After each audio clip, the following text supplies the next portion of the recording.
The extremely disturbing case we will uncover today is about Anthony Shane Gibson. Anthony Shane Gibson was born on November 1st, 1994, and faced a challenging upbringing.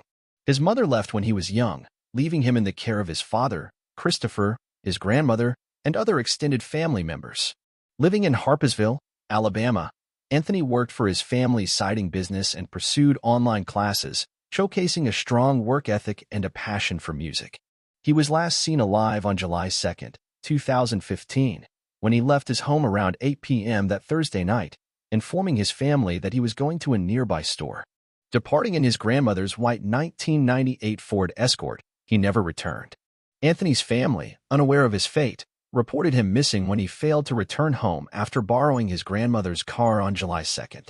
Detective Kevin Palmer of the Leeds Police questioned Anthony's grandmother, Kathy, who revealed that Anthony had been in contact with two individuals, his current girlfriend.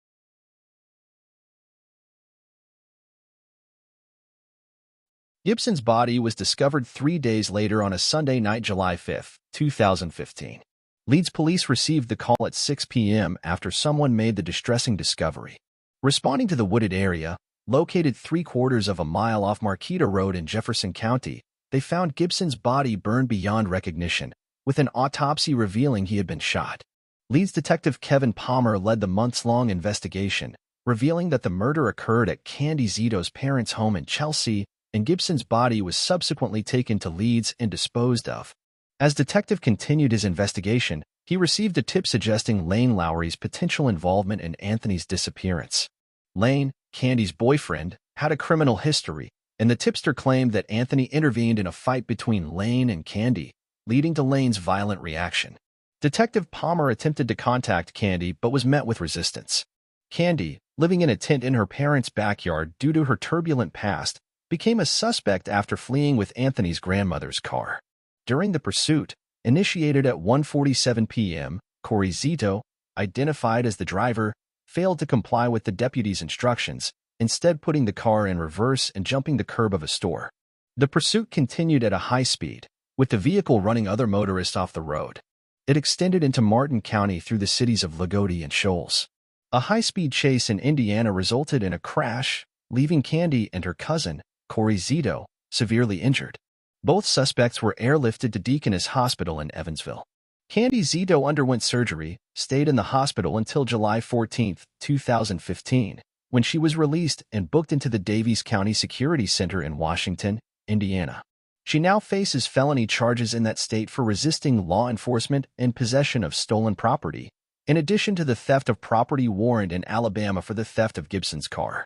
She was later brought back to the Shelby County Jail, where she remains held on a $1 million bond. Upon inspecting Anthony's totaled car, the police found a significant amount of blood in the trunk, matching Anthony's blood.